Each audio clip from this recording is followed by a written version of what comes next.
يعني دونالد ترامب هدول انت محل واحد في السنة قاسي فيك نيوز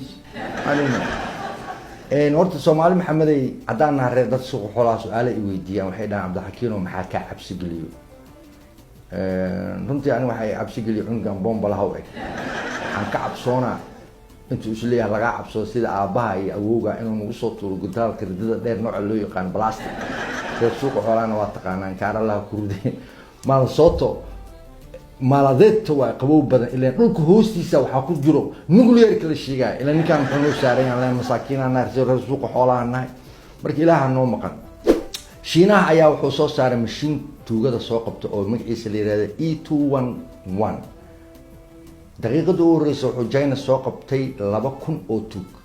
isla markii Japan ayaa adeegsatay waxay soo qabtay daqiiqadii 15 tuug Mareykanka ayaa isna masana adeegsada asagana waxay soo qabtay daqiiqadii 1200 oo tuug mashiinka waa la qaaday Soomaaliya la geeyay daqiiqada ugu horeysa mashiinka waa la waayay marka waxa la leeyahay suuqa xoolaha xadeen marka iska soo celiya bilaa عليك wadanka Maali hadii aad xaaskaada isdagaashaan oo booliisku ugu yeerto oo lagu xiro oo lagu soo daayo oo hadaa heshiisaan aad dib ugu noqoto oo mar labaad ay ku xirto booliisku way ku qabanayaan suuqyada magaalada oo dhan ay kugu soo wareejinayaan kadibna waxay kugu tuurayaan qashqubka la yiraahdo akaka number 1 marka rag badan oo faaraxyaal badan waxay dheen waxa looga baahan yahay shuruucdaasi ee suuqa xoolaha marka wixii jawaabo waa noo soo diri kartaa anay deeq darajo ninba maalin walba markuu salaada ka baxo wuxuu ku duceysan jiray inuu ilaahay u sahlo xaas labaad maalinka dambe salaada markuu ka baxay oo rabo inuu ducada bilaabo xaaskiisa soo ag fadhiisato markaasuu wuxuu yiri ilaahayow saa isku ogeyn hanoo ahaa hirid DJ Facebook horta wuxuu isku bedelay maxkamad iyo tacsi laakiin aniga waxa soo dhan waxa iga daran waxa arkaysa dad online 24/7 they don't like none they don't share none comment waxba kama sameeyaan kuwaas oo kuba ay tiri hiba nuura mana dhiman mana nool bilaa عليك iskaga baxa Facebook hadii kale live soo gala oo iyo telefoonka salaaxa oo qiinay nin madow ayaa wuxuu soo koray diyaarad waxay diyaarad Russiana islaana ag fadhido oo rasiista oo daanyar wadato diyaarada markay cabaar socoto musqusha galay uu soo noqday markuu soo noqday ayuu wuxuu waayay tufaax iyo muus meesha u saarnaa wuxuu yiri muuski iyo yaa cunay iyo tufaaxi meesha ii saarnaa markaasay tiri walaalkagaa cunay wuu fiiriyay daanyarkii wuu iska aamus cabaarka bacdi islaantii musqushii aaday xariifka daanyarkii uu eejiyay islaantii way soo noqotay waxay tiri maxaa daanyarku u dishay wuxuu ku yiri waa arrin family ee hasoo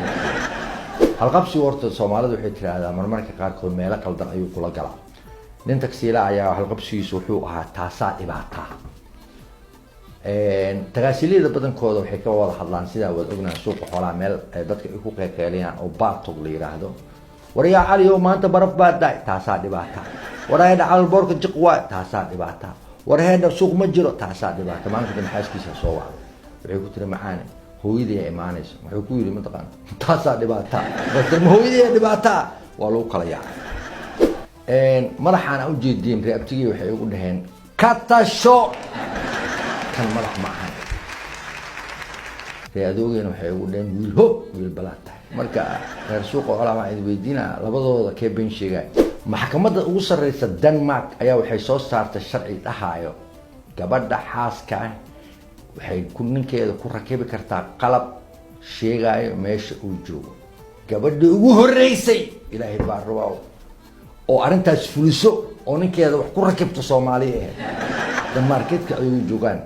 markii Soomaali maxameday xageen oo la wada daanaha faaraxyaash bilaa عليك lacala hadii la mamnuuco makeup-ka ee dumarka marsadaan xaliima ah hadda taqaan oo suuqa xoolaha degan oo isku xaafadtiin amar labaad baran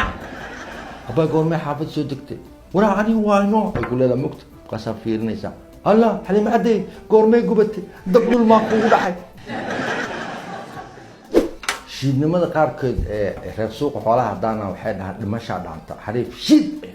oo qadada ay u goysay wuxuu rabay inuu ka soo xariifto suuqa bakaara alla ilaahay laamigu yimid gaaracna ma haysto baawur gacanta u taagtay nasiib wanaag baawurku uu istaagay markuu uu istaago oo baawurku fuul wuxuu ogaa baawurku inuu qarax saaray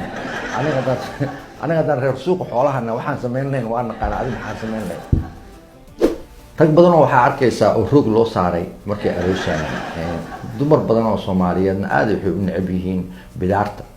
tusaale ahaan oo qofta kadiidiyooga qabto xalaalka tolka gadaashiisa joogtay oo mar walba waxay ka nin bidaar laa ma qashiinin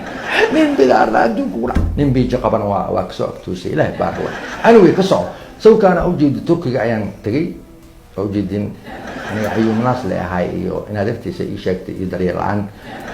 7,000 saan ku bixiyay xaliimadii itiraada adeer iyo abti darban afka gelina amiin lacag badan ay gashay you feel me